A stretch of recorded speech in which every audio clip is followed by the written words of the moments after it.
Mas eu não consigo achar que contexto, Kátia, possa justificar frases como dizer que Cristo é a cabeça do homem e o homem é a cabeça da mulher. A Bíblia não diz isso.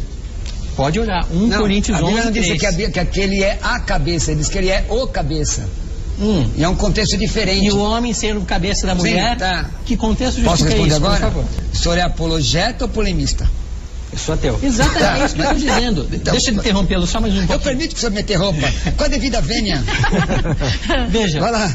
Quantos livros bíblicos foram escritos por mulheres? Quantos dos 12 apóstolos eram mulheres? A prática do cristianismo... Você já leu a Bíblia? Toda. Você já leu a Bíblia? Toda? Eu conheço. Não, então essa questão aí... 12 apóstolos não escolheu uma mulher. Então, imagine como o mundo seria diferente Porque se esse personagem Jesus, que eu entendo ser fictício, dissesse: as mulheres são iguais aos homens, vou escolher 6 mulheres e 6 homens. Não, isso nos relegou a 2000 anos de misoginia. Hoje em dia as mulheres no Vaticano, desculpe padre, só entram lá para limpar a privada e servir cafezinho. Olha. Não. Você está no canal Ricardo Oliveira. Muito obrigado por sua presença. Por favor, curta o vídeo, compartilhe e inscreva-se no canal. Bom, sendo um programa de mulheres, eu acho que é importante falar do papel das mulheres no cristianismo. Sim. Lendo a Bíblia se encontram muitas referências específicas às mulheres. Por exemplo, lá em Êxodo 20, logo depois dos 10 mandamentos, Deus dá as instruções específicas sobre o que um homem deve fazer para vender sua filha como escrava. No Novo Testamento as coisas não mudam muito. Em Colossenses 3,18 lê-se: vós mulheres estáis sujeitas a vossos próprios maridos como convém a Deus. Tem muitas passagens dizendo esse tipo de coisa. Eu me pergunto se um Deus onipotente, onisciente, onipresente não deveria dar igualdade às mulheres. Sim. Boa pergunta. Eu até agradeço a você essa pergunta. A primeira pergunta você deveria perguntar a um rabino, porque o texto do Antigo Testamento é uma revelação, na verdade, judaica para o povo específico. Na verdade, você que é um estudioso deve saber o que é dispensacionalismo, né?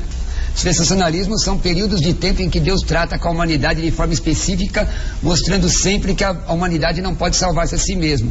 Mas quando nós vamos para o Novo Testamento, que você citou, e vou te dar mais... Na verdade não são tantos textos, são poucos textos. 1 aos Coríntios 14, se me falha a memória. 1 Coríntios 11:3. 1 de Pedro, capítulo 3. Pastor sabe tudo na ponta da língua. Nossa, a Bíblia aqui. A Bíblia tem 66 livros, 1189 capítulos, 31.173 versículos. Para ser um homem de Deus e ministrar, tem que falar do que conhece. Eu sou o menor dos meus irmãos, mas o Espírito Santo nos dá graça. Na verdade, o texto fora do contexto já era pretexto, não é assim? Se eu tirar o texto fora do contexto, na igreja que eu dirijo nós temos pastoras. Quando a Bíblia fala de submissão, isso é uma doutrina. Na verdade, nós somos a favor da família tradicional, como diz a palavra de Deus, né? A mulher sendo submissa ao marido. Mas você não pode deixar de ver o que a Bíblia diz em Efésios, que diz, o padre deve falar nos seus casamentos, que o marido deve amar a mulher como Cristo amou a igreja. Quer dizer, o marido deve dar a vida por ela. Então, se você isolar um texto da Bíblia, você vai poder criar uma série de doutrinas. Vou te dar um exemplo. Padre, o senhor que é um estudioso da Bíblia aqui, Jesus Cristo ensinou a antropofagia, o canibalismo, mas ele disse que aquele que não comer da minha carne, não beber do meu sangue, não tem parte comigo. Então, você tirar o texto fora do contexto, dá uma série de interpretações. Então, para interpretar a Bíblia, e não é aquela questão que foi falada num outro debate aqui, que a Bíblia ela é alegórica e tem um mistério escondido, cabalá. Não, você está errado. Nós acreditamos na questão histórico-gramatical. Tá ok? Então, existe sim espaço para as mulheres, que é os textos, para você estudar a posteriori. Porque como estudioso... Vamos continuar com esse assunto. Vamos continuar. Eu não estou satisfeito. Não, mas a questão da satisfação... Eu conheço o Daniel, ele nunca vai se dar para a questão da satisfação, Daniel, é uma questão assim muito subjetiva, né? Porque eu posso falar aqui 2 horas e você não satisfazer. Mas eu vou dar o texto para você e para quem está em casa vendo. Efésios 4:11 diz que Deus estabeleceu apóstolos, profetas, mestres. O contexto não fala de homem, mas fala da igreja, e a mulher faz parte da igreja. Evangelho de João, aliás, no original é Evangelion Katai Ioannis, no grego, Evangelho segundo João. O trecho diz que ele é a luz que ilumina todo homem. Está falando só do sexo masculino? só de homem, Humanidade. provido de órgão reprodutor. Não, está falando da humanidade. Por exemplo, nós temos Priscila, não é? Priscila, Romanos 16, que ela está atuando... Lídia, foi uma outra Lídia. Muito obrigado, meu amigo padre. Lídia. Não é? Lídia, ela trabalha na igreja. Então, na verdade, inclusive, historicamente, o cristianismo ajuda a mulher e não aliena. Porque na época, na história antiga, inclusive em Corinto, que era no istmo do Peloponeso, havia um templo de Afrodite com mais de 1000 prostitutas vestais. Naquela época a mulher só servia para ser prostituta no templo, não é? E o cristianismo dá liberdade para ela pregar o evangelho e aí vai. É o assunto maior. Bom, eu queria juntar a questão da mulher com a questão dos homossexuais, porque o que parece a grande parte das pessoas que não são cristãs é que os cristãos escolhem a dedo as, entre aspas, verdades que eles querem seguir, os preceitos que eles querem seguir e ignoram outras. Quando você falou da questão no contexto, essa é uma defesa clássica. Mas eu não consigo achar que contexto, Kátia, possa justificar frases como dizer que Cristo é a cabeça do homem e o homem é a cabeça da mulher. A Bíblia não diz isso. Pode olhar, Coríntios 11, a Bíblia não diz que aquele é a cabeça, diz que ele é o cabeça. E é um contexto diferente. E o homem sendo cabeça da mulher, tá. Que contexto justifica isso, pastor? Posso responder agora? Por favor. O senhor é apologeta ou polemista? Eu sou ateu. Eu quero saber que dentro dessa versão, porque, mano, eu fiz só por brincadeira, tá? O texto que você está citando, está na primeira epístola de Paulo aos Coríntios, capítulo 11. 11:3. Quando ele diz que Cristo é a cabeça do homem.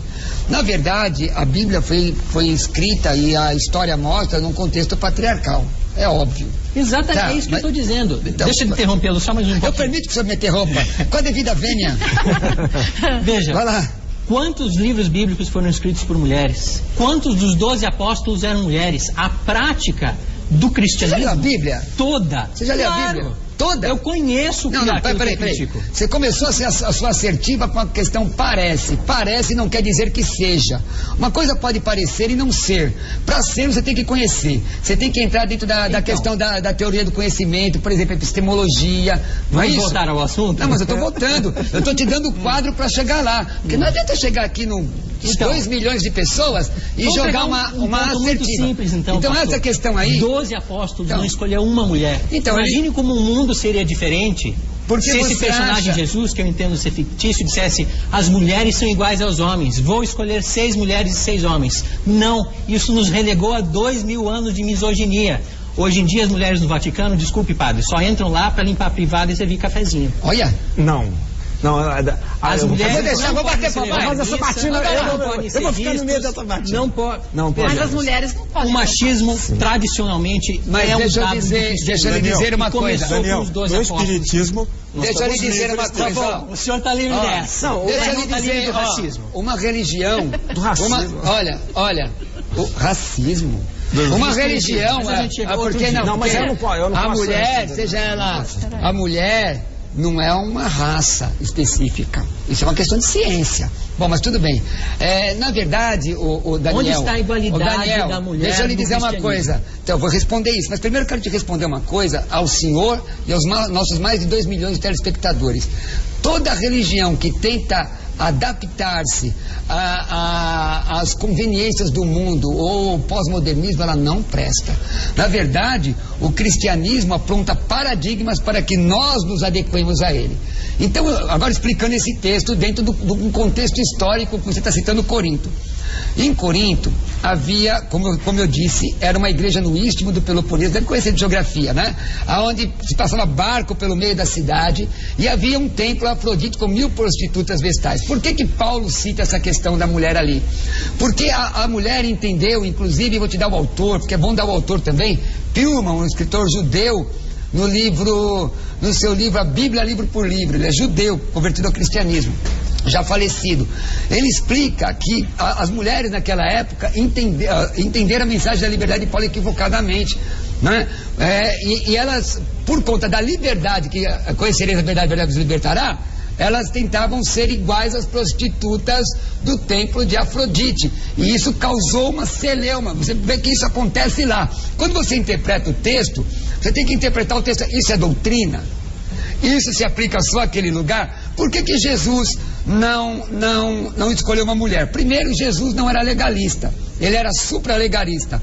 Doutor Merval Rosa, no livro Psicologia da Religião, eu dei aula nessa época de Psicologia da Religião na faculdade, e ele diz o seguinte, que Jesus era supralegalista, mas ele não queria afrontar o que estava estabelecido, entendeu? Então, não por exemplo, afrontar a misoginia da época, mas é isso que ele tinha que fazer. Não, mas tinha que mostrar que as mulheres são iguais. Deixa eu terminar aqui deixa eu concluir. Justamente, Madalena. Aí você vê que Jesus era sustentado e guardado por uma série de mulheres. Qual foi a primeira testemunha da ressurreição? Meu Deus do céu. Quem é a primeira testemunha da ressurreição? Então, você vê o cristianismo, porque veja, o senhor está tirando o texto, eu estou lhe respeitando. O senhor está tirando o texto fora do contexto. Eu estou mostrando a amplitude da revelação bíblica com relação à mulher. Tem um texto de Esther. Esther é homem ou mulher? Mulher. E Débora? Que não foi escrito por uma mulher. Mas o caso de... Mas quer dizer que o senhor se firma no fato de ser escrito para nós o principal. Só um minutinho, padre. Para nós o principal é que a orientação da Bíblia, eu sei que o senhor não crê, mas para nós é a orientação do Espírito Santo. Qual é o livro que chama a pessoa pelo nome antes dele nascer? Não é a Centúrias de Nostradamus, não, é a Bíblia. Qual é o livro que diz que uma nação ia nascer num dia só? Está lá no livro do profeta Isaías, é a Bíblia. Tá, Bíblia, os livros. No meu entendimento, o senhor não crê, mas no meu entendimento é a palavra de Deus que pode mudar a sua vida. Daniel, eu só quero falar a questão da a mulher não serve só cafezinho no Vaticano, só para não ficar dessa forma. Hoje os grandes teólogos na Igreja Católica são mulheres.